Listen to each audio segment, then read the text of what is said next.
Right now, 3 Chinese warships are sitting in the Gulf of Oman. They were not invited. They were not announced. They simply showed up. The largest of them is so big and so packed with electronics that the United States Navy has been quietly tracking it for months. The other two are heavily armed escorts, the kind of ships China builds to fight other navies, not to chase pirates.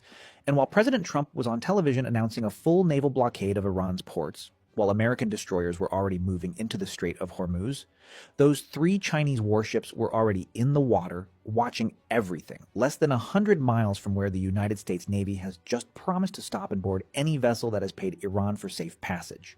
This is not a coincidence. This is not a routine deployment. The country that buys 90% of Iran's oil just put warships in the same ocean where the United States Navy is preparing to seize Iranian oil tankers. And the most important question in global maritime security right now is the one almost nobody in mainstream news is asking out loud. What happens when one of those Chinese warships pulls up next to one of those Iranian oil tankers and a United States destroyer arrives to do a boarding inspection?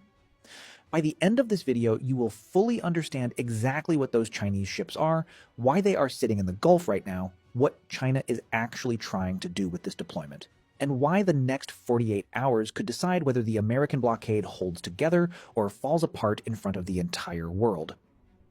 Let us start with the largest of those 3 Chinese ships, because understanding what it actually is changes everything about how you read the rest of this story. The ship is called Liaowang 1. The name translates roughly to Watcher 1, and the name is honest. This is not a warship in the traditional sense. There are no missile tubes lining its deck.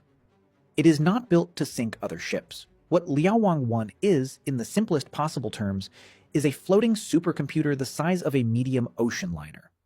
30,000 tons of steel, sensors, antennas, and processing equipment all bolted onto a single hull sitting in the middle of the ocean.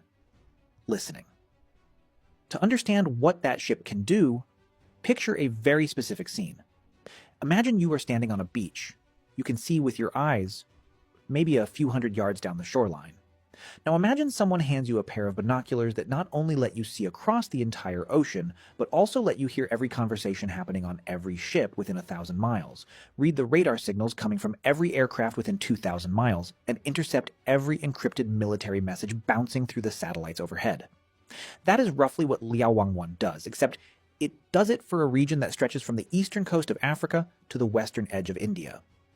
China's Navy refers to the area covered by this single ship as a sensor bubble, and that bubble extends roughly 6,000 kilometers in every direction.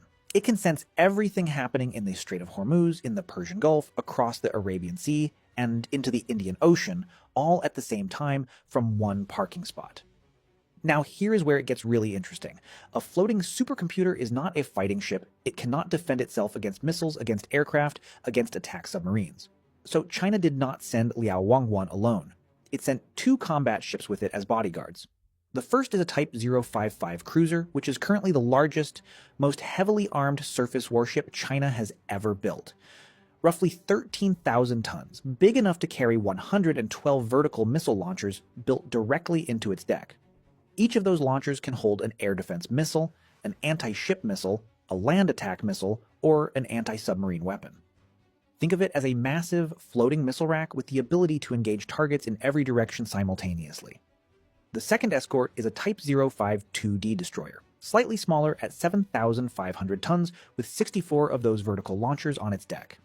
These 2 ships together carry roughly the same combined firepower as a small American carrier strike group's escorts.